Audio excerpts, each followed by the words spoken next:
Shalom teman-teman. Kali ini di dalam YouTube channel Yunani Koine saya akan memperagakan cara belajar Alkitab atau cara memahami Alkitab dari bahasa asli. Di layar terlihat buku-buku yang biasa saya pakai. Ya, ada 7 buku ya, yang biasa saya pakai di dalam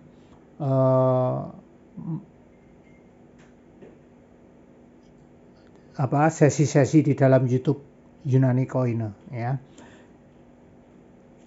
Teman-teman, kita tahu bahasa dari dalam Perjanjian Baru adalah bahasa Yunani Koine ya. Nah, ini bahasa Yunani Koine sudah tidak mengalami perkembangan arti lagi. Artinya apa? Artinya jika kita mau memahami Alkitab, maka mutlak kita harus menemukan pemahaman seperti pada saat ayat tersebut ditulis pada waktu itu. Ini yang saya pahami di dalam istilah back to the Bible. Ya, ini toolsnya, ini buku-buku yang saya pakai. Supaya apa? Supaya kita tidak mudah terombang-ambing dengan berbagai angin pengajaran. Ya, seperti di dalam Efesus 4 ayat 14 dan 15. Ya, minimal kita waspadalah ya gitu ya. Nah, di dalam ayat-ayat Alkitab Yunani Koine, maka arti daripada kalimat ayat tersebut itu tidak terlalu tergantung dari susunan kata-kata di dalam kalimat tersebut, tetapi lebih tergantung pada bentukan kata demi kata yang ada di dalam kalimat tersebut. Ya, nanti kita akan pahami itu. Nah, sekarang kita mau mulai. Pertama, saya pakai jelas yang paling kiri ini adalah Alkitab. Alkitab ini kalau tampak di situ ya Perjanjian Baru begitu ya, terus bawahnya ini ada tulisannya Indonesia Yunani. Jadi di dalamnya itu ada sebelah sini bahasa Indonesia, kemudian sebelah sininya bahasa Yunani. Gitu ya. Ambil contoh Matius 28 ya.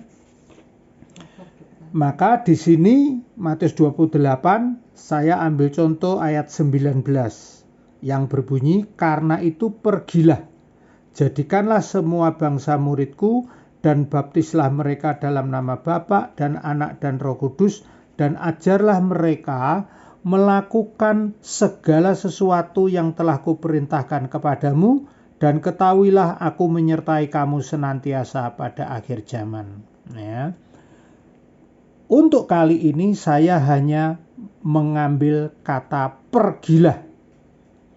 Pergilah dalam bahasa Indonesia, maka kita lihat bahasa Yunaninya, saya dekatkan, maka tampaklah di sini ya tulisan poreutentes ya, kelihatan ya.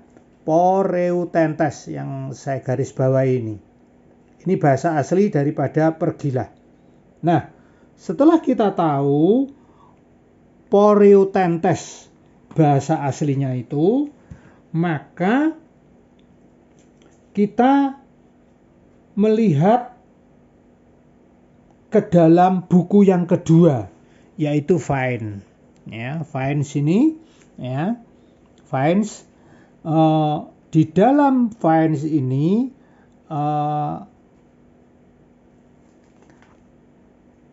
poreutentes diterjemahkan, ini bahasa Inggris ya, kamus bahasa Inggris, kamus dari istilah bahasa Yunani dijelaskan dengan bahasa Inggris, begitu ya. Ini seperti tampak gini ya. Tadi yang pergi itu ya, pergi ini tampak ya, go, bisa go ya.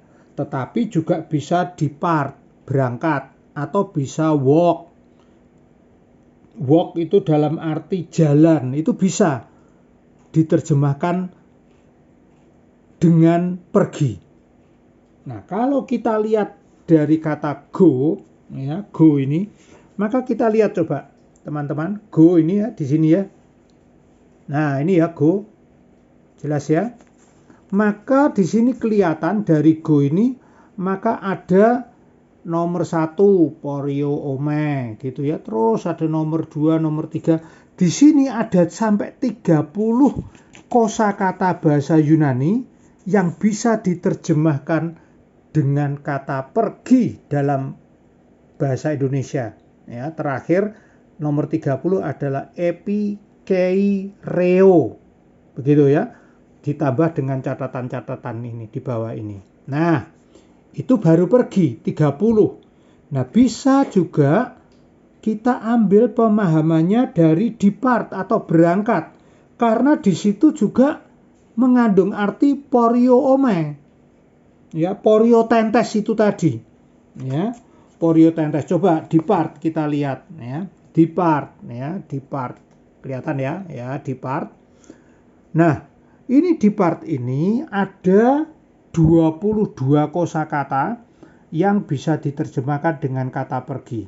Nah, di sini kita lihat ternyata ada kelompok dari ago.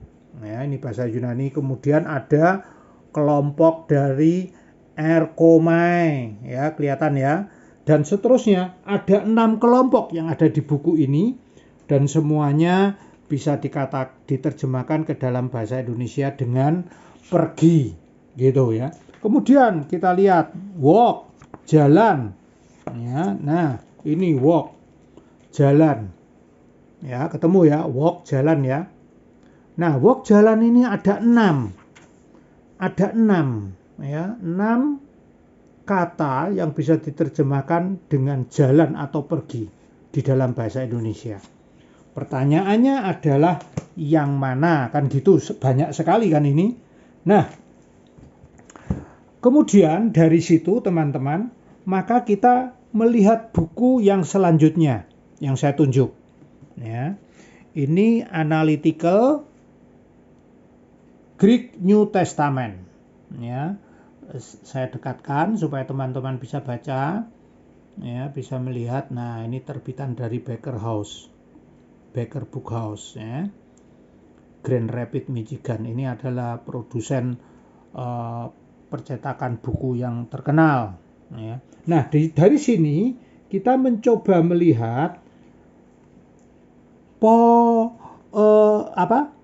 kita mencoba melihat bentuknya apa itu porio tentes. Nah, kemudian kita buka Matius 28 ayat 19 itu ya, tadi yang kita lihat ya.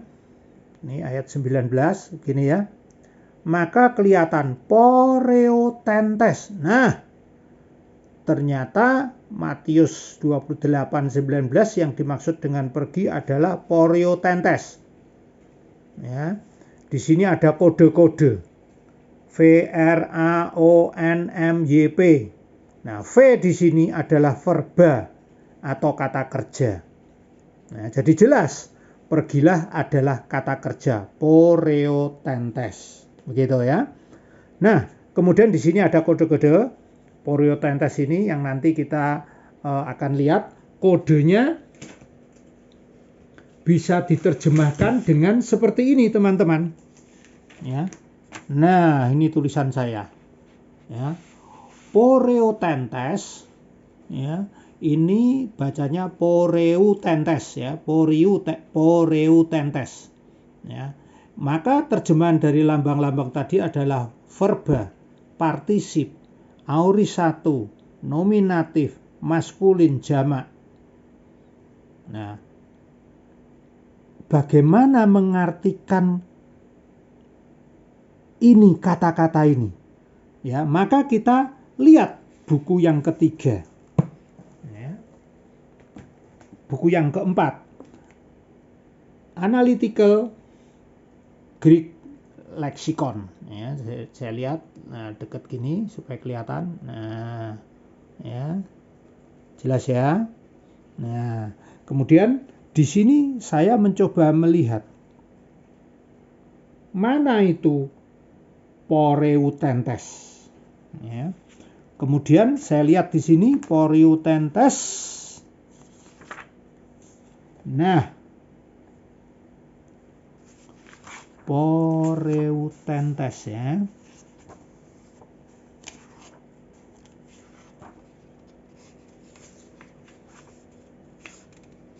Mana ini Poreutentes?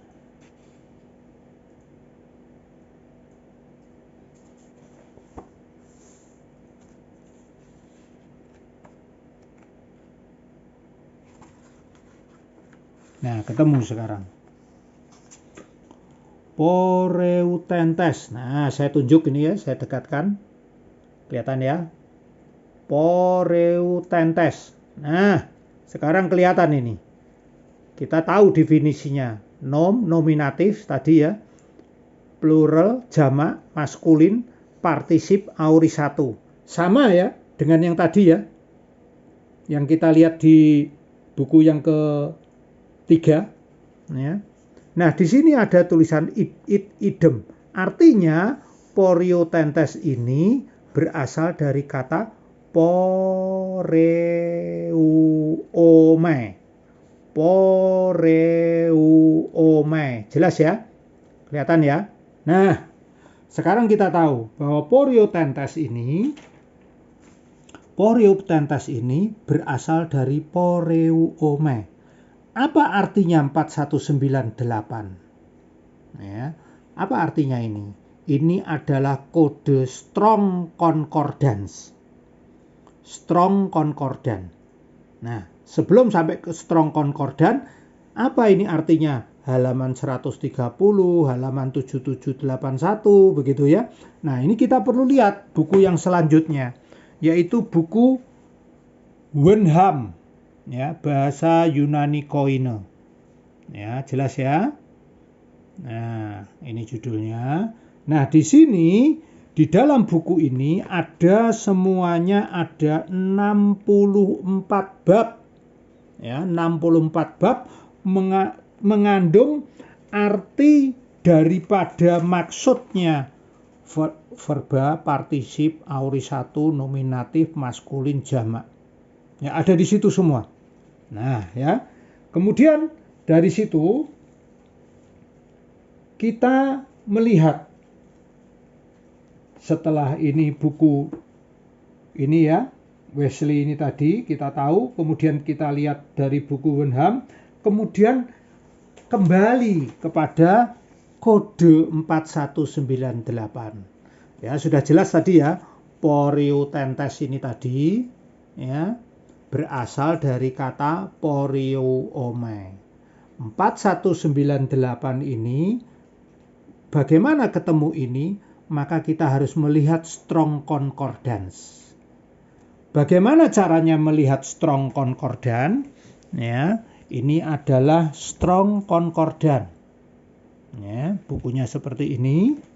Ya. Nah,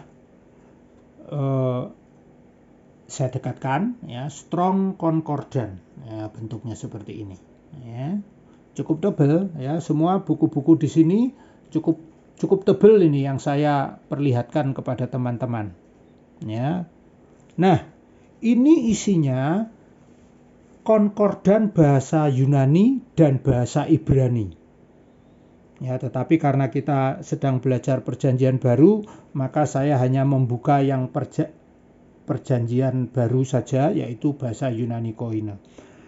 Ada dua cara kita untuk menemukan 4198. Ya. Yang pertama kita lihat dari bahasa asli, dari bahasa go, yaitu pergi. Dari Matius 28 ayat 19. Maka kita harus cari go. Ya. Saya cari go. Nah, di sini ketemu go. Mana ini go? Go. Oke. Iya, Matius 28 ini kelihatan ya, teman-teman ya. Ini Matius ya. Tuh, Matius ya. Matius, kemudian ayat-ayatnya sampai kemudian ayat 28 ya. Matius 28 ayat 19. Kemudian kita tarik, kemudian kita ketemu kode 4198. Kelihatan ya? Saya dekatkan 4198. Nah, ternyata Matius 28 ayat 19-20 ini Poreutentes yang berasal dari kata Poriuome tadi, kodenya 4198 menurut Strong Concordance.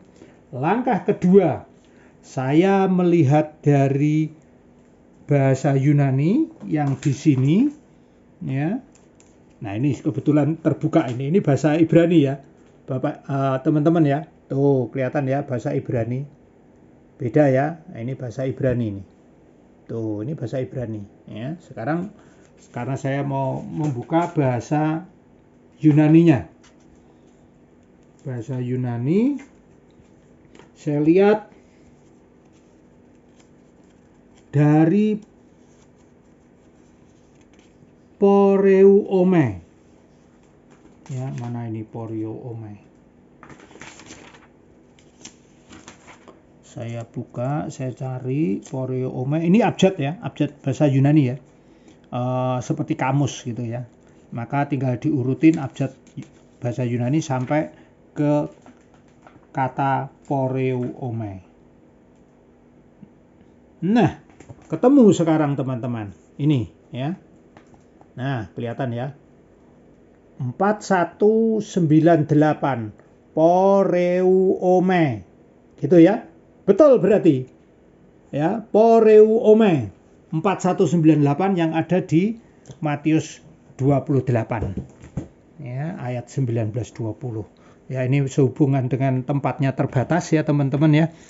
Maka kita melihatnya agak bertumpuk-tumpuk bukunya, tapi saya sudah mencoba memperlihatkan satu persatu ya, supaya teman-teman juga bisa melihat yang bersama-sama.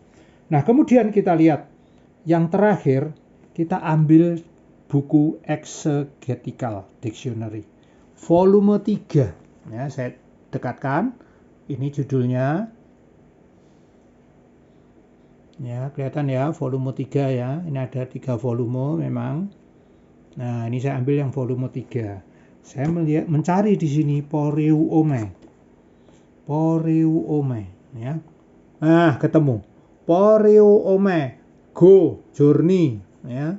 Kemudian conduct one's life gitu ya. Tapi kita tahu bahwa ini Poreuome ada di sini. Nah, sekarang ini penjelasannya terlalu sedikit. Ya, sedangkan kita tadi di buku-buku yang lain penjelasannya cukup banyak. Ya. Nah, karena itu setelah itu kita sampai di sini kita kembali lagi ke buku Vine ini, ya, buku Vine.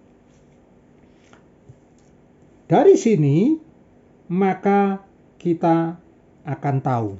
Ya, tadi go Poreuome ya, ketemu tadi ya. Yang nomor 1 ini tadi kalau saya nggak salah, ingat ya.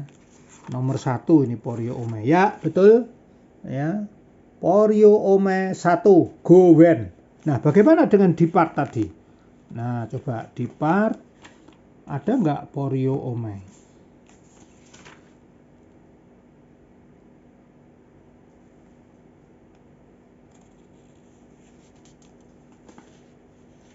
Mana ini? Kelompok ini ya, kelompok Poreu. Ya, Poreu. Ya. Poreu. Nah, kita selidikin di situ, dicermatin. Poreuome. Belum nanti di walk. Walk kita lihat. Mana nih walk? Nah, ini walk. Ada nggak Poreuome? Tadi di kelompok Poreu ya. Poreuome. Nah, ini juga sama. Poreuome asalnya juga dari kata Poreu. Ya. Nah, ini ada Poreu sama seperti tadi ya, waktu di depart ya. Jadi Poreutentes asal katanya dari Poreuome, dasar katanya Poreuo. Ya, ini di sana kanan Poreuo gitu. Ya. Nah, sekarang kita kembali ke Go. Coba Go. Nah, lihat ya teman-teman ya. Kenapa kita harus 4198 ini harus poreu ome? Ya, harus poreu ome. Karena kita lihat di sini, satu, ya, poreu ome. Coba kita lihat nomor 2 apa? Para poreu ome. Mirip ya. Yang ketiga apa? Yang ketiga pro poreu ome. Yang keempat, dia poreu ome. Yang kelima, eis poreu ome. Keenam, sum poreu ome. Ya, kemudian ini ego dan seterusnya.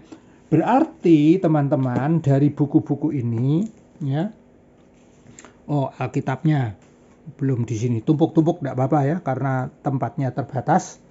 Tapi teman-teman supaya bisa melihat persisnya seperti apa. Ya. Nah, dari hasil ini, setelah kita menemukan nomor strong konkordan tadi, maka itu untuk memastikan kata apa yang dipakai di dalam bahasa aslinya. Kemudian kita lihat di Wines, ya, di Vines ini tadi. Ya. Nah, selain itu, kita juga perlu melihat buku-buku yang lain. Ya. Buku latar belakang sejarah tentang jalan atau pergi, ya, sehingga bayangan kita itu lebih jelas tentang peristiwa pada saat itu. Nah, buku-buku ini banyak teman-teman, kalian bisa melihat dari berbagai macam. Contoh misalnya dari buku latar belakang jalan atau perjalanan atau bentuk jalan pada zaman itu, maka ketemu adalah jalan pada waktu itu lebarnya 4,5 meter. Oh, cukup lebar ya. Karena dulu pakai kereta loh, bukan pakai mobil ya. 4,5 meter dan sudah ada batas kanan kirinya. Seperti model jalan sekarang, cuman tidak diaspal. Ya, batu. Ya, dasarnya batu. Nah, kemudian penemuan sejarah juga kita perlu lihat. Salah satu penemuan sejarah yang diupload oleh salah satu media nasional di Indonesia tahun 2010 ya, menyebutkan bahwa ditemukan yang sekarang dinamakan Jalan Daud itu 4,5 meter turun ke bawah, digali, karena pada waktu itu kebetulan ada perbaikan, ditemukan jalan yang diduga memang waktu itu. Jadi Jalan Daud itu ternyata yang sekarang kita lalui sudah tumpuk-tumpuk. Yang dulu sekali ada 4,5 meter. Nah, 4,5 meter ini kelihatan dari batu, kanan kirinya udah ada batasnya. Ya, dari batu. Batunya bukan batu koral, bukan ya, tapi batu seperti batu kotak-kotak begitu ya, walaupun tidak rata banget. Nah, itu ditanam, diatur untuk menjadi dasar daripada jalan pada waktu itu. Nah, itu bukti-bukti itu. Nah, kemudian dari situ maka kita bisa menemukan ada 3 arti krusial daripada jalan itu. Ya, yang pertama, jalan atau pergi atau depart, berangkat itu ya, yang diterjemahkan dalam bahasa Inggris itu, kemudian kita cari tahu bahasa aslinya, maka yang pertama itu pergi untuk mengikuti jalan seseorang. Siapa itu seseorang? Yesus. Ya. Yang kedua, pergi menurut cara yang nyuruh. Ya, pergi menurut cara yang menyuruh. Ya. Siapa? Yesus. Yang ketiga, pergi menurut jalan atau rutenya Yesus. Kenapa? Yesus yang ngomong di Matius 28 ayat 19 itu, pergilah. Nah, jadi menurut itu. Jadi minimal 3 ini yang kita dapatkan dari buku ini. Ya, artinya itu yang krusial gitu ya. Artinya banyak loh tadi. Ada selain itu misalnya pergi gitu ya. Arti yang lain adalah pergi, tapi perginya dia memimpin sekelompok orang. Itu memakai kata yang berbeda, bukan memakai kata poriotentes. Misalnya perginya tapi turun ke bawah. itu tidak memakai kata Poliotentes. Nah, itu adalah termasuk di dalam 30 kata yang ada di dalam go, 22 kata yang ada di dalam kata depart, ada 6 kosakata yang ada di dalam kata walk, gitu, walk, jalan ya. Nah, inilah 3 arti yang penting yang kita perlu pahami dalam arti pergilah di amanat agung itu. Pertanyaannya, bagaimana bila 3 hal tadi ya, itu boleh enggak nurut, enggak sesuai dengan 3 itu? Ya kalau ditanya boleh ya boleh saja, tetapi tanggung resiko. Kesulitan-kesulitan, problem-problem yang akan dialami, tanggung resiko sendiri. Ya, seperti contohnya Yunus ya. Yunus itu disuruh pergi ke Niniwe, tapi perginya menurut maunya sendiri. Ya, maka akhirnya dia harus ngalamin kesulitan-kesulitan, ditanggung resiko sendiri. Ya. Nah, pertanyaannya yang kedua, bagaimana kalau kita mengikuti 3 hal itu, definisi tadi? Ya, itulah yang seharusnya dilakukan. Yang paling benar. Ya, itu yang paling benar. Pertanyaan lagi, bagaimana kita tahu atau ngerti perginya kita itu sesuai dengan yang dimaui oleh Yesus? Bukan asal pergi maunya kita. Nah, tentu hal ini tergantung dari 2 hal. Bagaimana relasi kita bersama Tuhan, hubungan pribadi kita bersama Tuhan. Dari situ kita timbul keyakinan. Ya, keyakinan-keyakinan yang dibangun berdasarkan relasi kita bersama Tuhan. Tentu ini proses, ya, bisa menjadi proses, bisa pendek, bisa panjang gitu prosesnya ya. Nah, apakah kalau begitu kita ketemu kesulitan? Oh ya, mungkin kita ketemu kesulitan, sangat mungkin begitu ya. Tetapi kalaupun kita ketemu kesulitan, maka percayalah bahwa Tuhan akan menuntun kita. Tuhan akan bersama dengan kita di dalam kesulitan itu. Dan Tuhan bisa juga memberikan jalan keluar kepada kita. Ya, buktinya Yunus ketika dia menyadari, oh ternyata aku salah gitu ya, perginya semauku sendiri begitu ya. Kemudian Tuhan pakai sedemikian rupa sampai Yunus sadar, memahami maksudnya Tuhan, dan kemudian Yunus pergi ke Niniwe. Tetapi juga masih ada kan satu peristiwa lagi di mana Tuhan menumbuhkan pohon jarak dan kemudian layu Yunus yang ngomel-ngomel. Kemudian Tuhan bilang, "Loh, kamu kok marah? Pohon jarak wong itu aku yang numbuhin kok. Apalagi kamu sayang kepada pohon jarak yang menaungi kamu. Apakah aku tidak sayang kepada kota Niniwe yang berpenduduk 3.000 orang?" Nah, gitu kan? Nah, kita tahu singkat cerita akhirnya bahwa seluruh penduduk Niniwe itu percaya kepada Tuhan dan bertobat, termasuk diajak semua binatang-binatangnya. Kalau kita lihat di situ ya, kita tahulah binatang gimana caranya percaya atau tidak, tetapi itu adalah ekspresi daripada orang Niniwe untuk percaya kepada Tuhan ya. Nah, ini teman-teman ya yang saya cara melakukan untuk eksegesa secara tekstual historical. Artinya penyelidikan Alkitab atau memahami ayat-ayat Alkitab secara tekstual, artinya saya melakukan eksegesa arti teks. Ya, kemudian historical itu adalah latar belakang. Seperti tadi kita sudah lihat, sudah dengarkan ya, bagaimana jalan itu historical. Polexosbud hankam gitu ya, itu istilah yang dulu terkenal, itu artinya politik, ekonomi, sosial, budaya, pertahanan, keamanan ya. Itu yang harus kita lihat, latar belakang itu. Yang mana yang bisa mendatangkan pengertian-pengertian yang baru dalam rangka memahami atau mengerti dengan sedekat-dekatnya. Arti sesuai dengan yang tertulis di Alkitab. Ya. Sekian ya teman-teman ya. Kita akan berjumpa pada episode berikutnya. Tuhan memberkati kita semua. Haleluya.